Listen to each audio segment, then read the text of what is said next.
この動画は1960年代のメルセデス・ベンツに使われていた燃料ポンプの修理についての動画です。メルセデス・ベンツはこの時代に主流だったキャブレター式の燃料供給装置から燃料噴射式に進化します。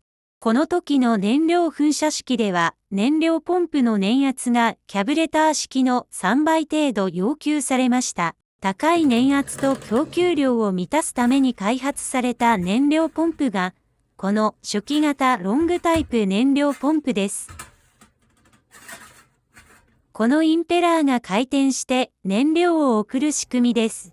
60年も昔の燃料ポンプですが、良い金属材料で製造され、分解修理できるようになっています。長期間放置されるとガソリンの揮発成分がこのように固まり、インペラーの固着原因になります。通電しても全く動かないポンプの場合には、分解してきれいにするだけで、大概は動くようになります。このポンプのインペラーは破損はなく、とても良い状態です。インペラーの羽には微妙な角度がついていて上下があります。組み立てるときには逆さまでもついてしまうので、間違えないように注意が必要です。ポンプの軸側です。この部分がこのポンプの最大の弱点です。燃料は燃料タンクからインペラーのあるこの空間に流れ込み圧力が高められて、周辺の穴から押し出されて、ポンプから出ていきます。シャフトが貫通する真ん中の穴は、上側にあるモーター部分との唯一の連絡通路です。インペラーを外すと、シャフト軸に置いてある小さな金属片が外れて落ちてくることがあります。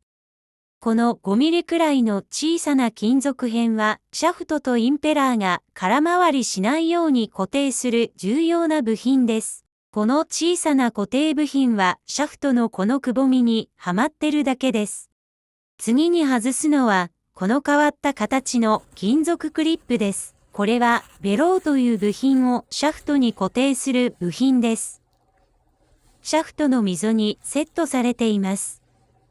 ベローとクリップリングの間にはこのベローの周り止めの金属板が入っています。ベローの下側の切り欠きとシャフトのスリットにセットされていて、クリップで固定されています。このシャフトの垂直方向にある溝に、回り止めプレートがセットされます。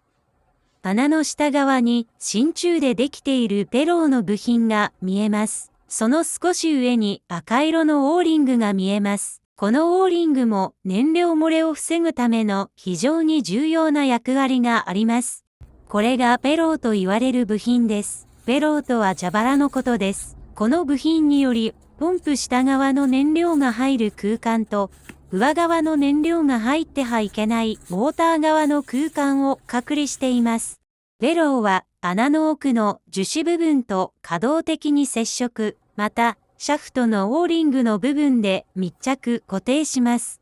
シャフトの回転と合わせてベローも回転します。ベローのバネ力で奥の樹脂部分と強く接触することで燃料をベローの内側に侵入させない構造です。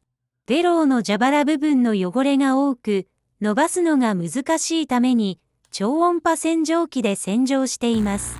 この部品がこの燃料ポンプの最大の重要部品です。オーバーフローからの燃料ポンプ漏れは、この部品が正常に機能していない場合に発生します。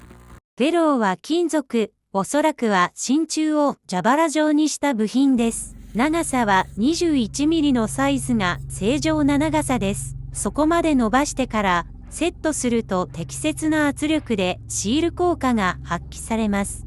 しかし、経年劣化でバネとしての力が弱くなってシール効果が弱くなります。また、蛇腹部分が破れてしまうこともあります。これらが原因で燃料漏れを生じます。このベローは明らかな破損はないようでしたので、適正値に伸ばしてから再セットしてみました。このような状態にセットされているのが正常です。分解した時には、オーリングよりも下にベローがセットされていました。それだと全く機能は果たしません。全く構造を理解していない人がオーバーホールの真似事をして、前の所有者に販売したのだと思います。この状態でベローの上に回り止めとクリップを入れる際に、ベローを押した時にベローのスプリングが効いていることが重要です。回り止めプレートの内側への突起がわずかしかないことが気になります。金属クリップを取り付けました。これでうまくいけばこの部分からの内部燃料漏れは治るはずです。インペラーを取り付けてスムーズに回転するかを確認しています。問題なさそうです。ポンプの下から燃料漏れが起きている場合は、この溝のオーリングが劣化しています。このポンプでは事前のテストでポンプの下からの漏れはありませんでした。金属の蓋を6個のボルトで固定していきます。念のため、モーター側の蓋も開けて、モーターのブラシがすり減っていないか、シャフトを支持しているベアリングに問題はないかを点検していきます。モーターのアーマチュア部分は交換用の新品部品は入手不可能なために、ここが著しく摩耗して通電不良が起きていたら中古の程度が良いアーマチュアを探すしかないようです。このポンプではアーマチュアやブラシの摩耗はそれほどひどくはありません。まだまだ使用可能な残量が残っている状態でした。次はポンプの燃料入り口と出口を外して内部の汚れを点検しておきます。内部にはガソリンの揮発成分によるヘドロ汚れは見当たりませんでした。ガソリンはすべて下のインペラースペースに落ちていくからだと思われます。こちらは入り口側です。このポンプでは入り口側にも特にサビや汚れは見当たりませんでした。掃除だけはきちんとオーバーホールの際に行われたようです。バッテリーにつないで動作確認をしています。燃料を入れたテスト方法は後から紹介しますので、ここでは省きますが、かなり燃料漏れは減りましたが、まだわずかにオーバーフローから燃料が漏れてきました。分解してベローを詳しく調べてみたら、ピンホールの穴が3箇所見つかりました。光が漏れている場所が穴です。こうなると、このベローは再利用不可能です。アメリカの部品屋で、このタイプの燃料ポンプのオーバーホール部品が販売されていたので購入してみました。燃料入り口側にあるべきフィルターがついていなかったので、その部品も注文しました。新しいベローもセットに含まれています。一番必要な部品はこれです。部品が揃ったので、再び分解して組み込んでいきます。このクリップを外すのが結構めんどくさいです。このタイプの燃料ポンプは新品はだいぶ昔に入手不可になっているので、オリジナルで維持したい場合には、こうやって修理して再利用するしかありません。シャフトのオーリングも燃料漏れの原因になるので、オーバーホールキットの新品と交換します。オーリングがはまる溝をきれいにしています。ちなみに、後期モデルでは、ショートスタイルの燃料ポンプになっていて、それはモーター部分が燃料に満たされる構造になっています。ですから、ショートスタイルのポンプでは、このような内部で燃料気密を保つ面倒な仕組みはなくなっています。映像は外したオーリングとオーバーホールキットのオーリングのサイズがだいぶ違うことに気がついて計測しています。やはり新品オーリングは外径と内径が大きいサイズでした。シャフトの直径は 6.8mm でした。新しいオーリングをつけてみましたが、やはりゆるゆるです。これではダメだと思います。このオーバーホールキットは良くない気がしてきました。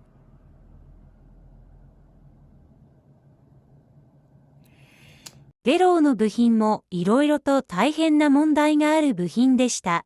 届いた状態では長さが 24mm ありました。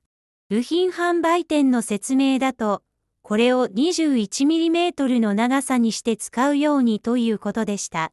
押しつぶして短くしようとしましたが、なかなか縮まりません。初めから 21mm にしてから売れば良いことなのに、随分と不親切なのか、または不適切な不良部品なのかはわかりません。優しく潰してたら、全然縮まらないので、壊れる覚悟で思い切り潰してみたら、ようやく 21mm に近づいてきました。しかし、随分とスプリングの力が強すぎて、ポンプ側のこれと当たるシールを削り取ってしまわないか心配になるほどでした。オリジナルのベローの本当の硬さはわからないので、何とも言えませんけど、ベローを取り付けて回転がスムーズか見ています。やはり、ベローのスプリングが強すぎて、だいぶ抵抗になってしまっています。この状態だと、燃料漏れはしないかもしれませんが、ポンプのパワーがだいぶ弱くなってしまいます。定位置まで押すとパンパンで遊びがありません。こんなに硬くて良いのかがわかりません。21.5mm だったので、さらに強く押しつぶして 21mm にまで調整してみます。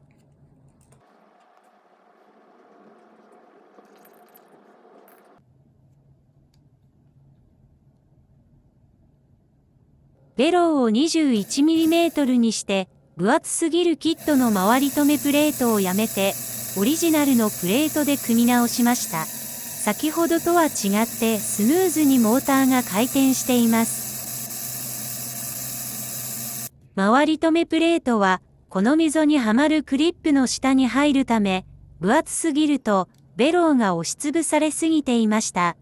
キットのプレートは 0.7mm。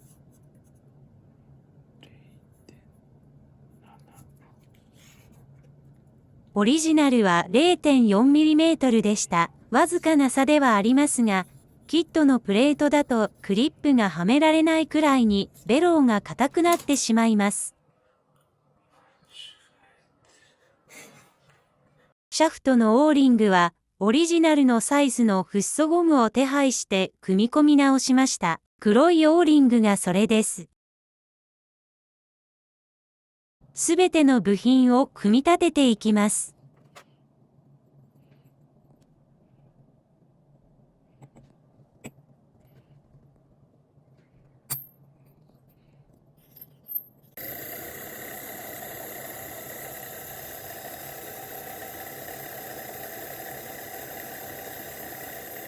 ガソリンを実際に燃料ポンプに入れて動作確認をしていきます。この燃料ポンプテスト装置は、ペットボトルとホームセンターで買える燃料ホースを使って自作しました。この装置で燃料ポンプからの漏れと流量を測定します。燃圧は測れません。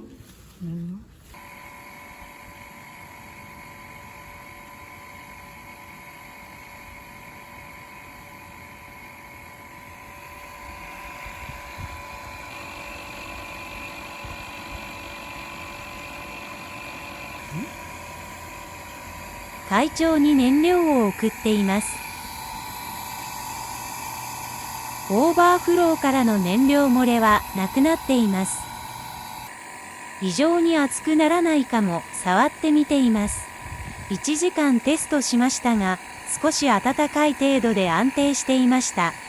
この初期型ロングスタイルが後期型ショートスタイルよりも優れている点は、パーコレーションが起きにくいこと、また、ブラシの削りカスが燃料系統に混ざらないことです。欠点は、複雑な構造により燃料漏れが起きやすいことです。燃圧が一般的な燃料ポンプの高い燃圧とキャブレター車の低い燃圧の中間くらいの圧力で流量は多めという特殊なスペックのポンプのために代用可能な新品ポンプも存在しないようです。映像では流量の確認を始めています。1リットルを何秒で出力しているかを測り流量を計算しています。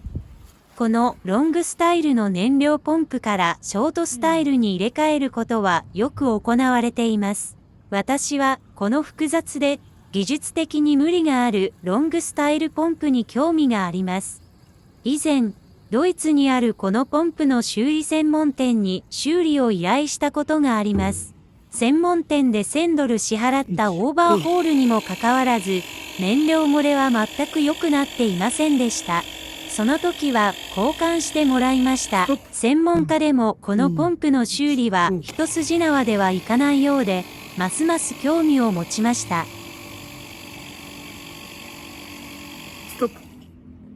約8秒間で1リットル出力していました。1時間あたり450リットルの出力となり、これは十分なポンプ性能でした。燃費リッター 5km としたとき、時速 50km で1時間走行した場合の燃料消費量は10リットル、時速 150km の場合は30リットルですから、消費量の10倍の量を供給可能ということです。出力側のホースを絞って燃料漏れがないかをテストしています。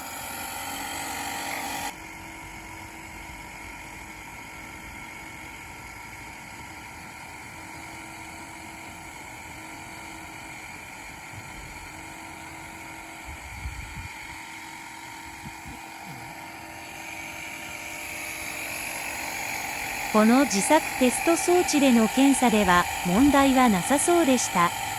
今ついている燃料ポンプと入れ替えて実際に車に搭載して点検します。テスト装置では問題なかったのでうまくできている自信がありました。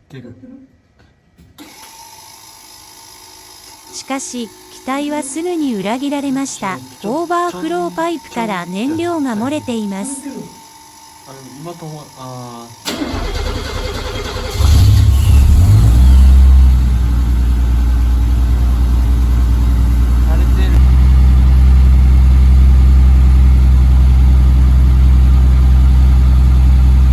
全然ダメですね。漏れる量を測ったら1時間あたり 240ml 漏れていました。以前にドイツの専門店で修理したばかりのポンプが漏れていた時に、専門店でもテストはしたと言っていた意味が今になって理解できました。車両につけると出力側の抵抗圧力がかなり高くなり、内部の圧力が高くなるのだと思います。漏れた原因としては、この図の10番のポンプ側のシールが摩耗したり、経年劣化で硬化して、本来の密閉性能が発揮できなくなっている可能性が考えられました。このシールは交換不可能だと思います。オーバーホールキットにも含まれていません。シャフト径と外径がぴったりのシャフトシールがあれば、ベローとかの代わりにそれを入れると良いかもしれません。しかし、私が調べた範囲内では既製品でシャフト径 6.8mm のシャフトシールはないようでした。オーダーメイドでシャフトシールを作ることができれば、10番のシールがダメになったポンプでも修理可能かもしれません。何か良いアイディアがあればコメント欄から教えてもらえると嬉しいです。このテスト装置は圧力を測定できるようにして出力側粘圧を車載した時と同じ圧力まで絞ってテストできるように改良しなければならないですね。